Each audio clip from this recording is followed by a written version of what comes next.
Auparavant, Kinshasa était plutôt ferme sur le refus de négocier directement avec le M23. Écoutez-moi bien. Jamais, au grand jamais, tant que je serai président de la République démocratique du Congo, je n'aurai en face de moi la délégation du M23 ou de l'AFC, là où je ne sais pas, pour négocier. Jamais. Ce que j'ai dit, c'est que je veux parler avec le Rwanda, pas négocier. Vous avez raison.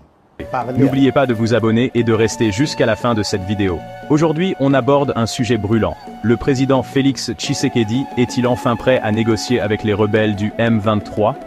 Allez, on y va. Hier, le président Félix Tshisekedi de la République démocratique du Congo a rencontré le président angolais João Lourenço à Luanda. Cette rencontre est très importante car elle s'inscrit dans le cadre des efforts de paix pour la région troublée du Kivu.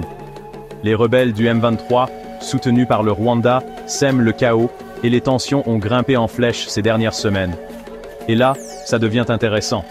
Le président angolais Lourenço intensifie son rôle de médiateur et explore la possibilité d'établir un contact direct avec le M23. Cela pourrait ouvrir la voie à des négociations directes entre le gouvernement congolais et les rebelles, ce qui représente un changement d'approche considérable. Auparavant, Kinshasa était plutôt ferme sur le refus de négocier directement avec le M23. Ils exigeaient d'abord le retrait des rebelles des territoires occupés.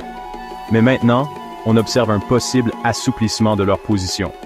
Tina Salama, la porte-parole de la présidence de la RDC, a confirmé qu'ils attendaient à la mise en œuvre de la médiation angolaise.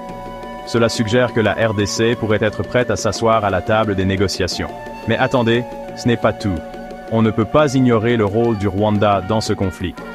La RDC accuse le Rwanda de soutenir le M23, ce qui a été un point de blocage majeur lors des négociations précédentes. D'ailleurs, des initiatives de paix antérieures, y compris la feuille de route de Luanda, ont échoué en partie à cause de la position du Rwanda. Mais avec les nouveaux efforts de médiation de l'Angola, il y a une lueur d'espoir. L'implication régionale et internationale s'intensifie également. Une délégation de la Conférence épiscopale nationale du Congo, CENCO, a également rencontré le président Lourenço récemment, témoignant d'une intensification des efforts diplomatiques. Et n'oublions pas le sommet extraordinaire de la Communauté de développement de l'Afrique australe, SADC, prévu le 13 mars pour aborder la situation sécuritaire en RDC.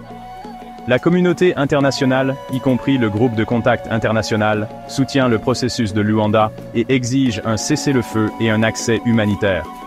Cette pression collective pourrait être l'impulsion nécessaire pour amener les deux parties à dialoguer. Cependant, tout n'est pas rose.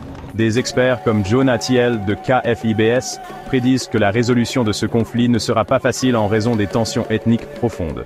Et Jacob Kerstan de la fondation Konrad Adenauer suggère d'utiliser l'aide occidentale comme levier pour faire pression sur le Rwanda. En résumé, il semble que le président Félix Tshisekedi se rapproche de la possibilité de négocier avec les rebelles du M23. L'implication de l'Angola comme médiateur et la pression régionale et internationale croissante pourraient enfin amener les deux parties à la table des négociations. Qu'en pensez-vous? Est-ce la percée que nous attendions? Laissez vos commentaires ci-dessous. Et n'oubliez pas d'aimer, de partager et de vous abonner à Simon le Congolais TV pour plus d'informations sur l'actualité africaine. Merci d'avoir regardé et à la prochaine.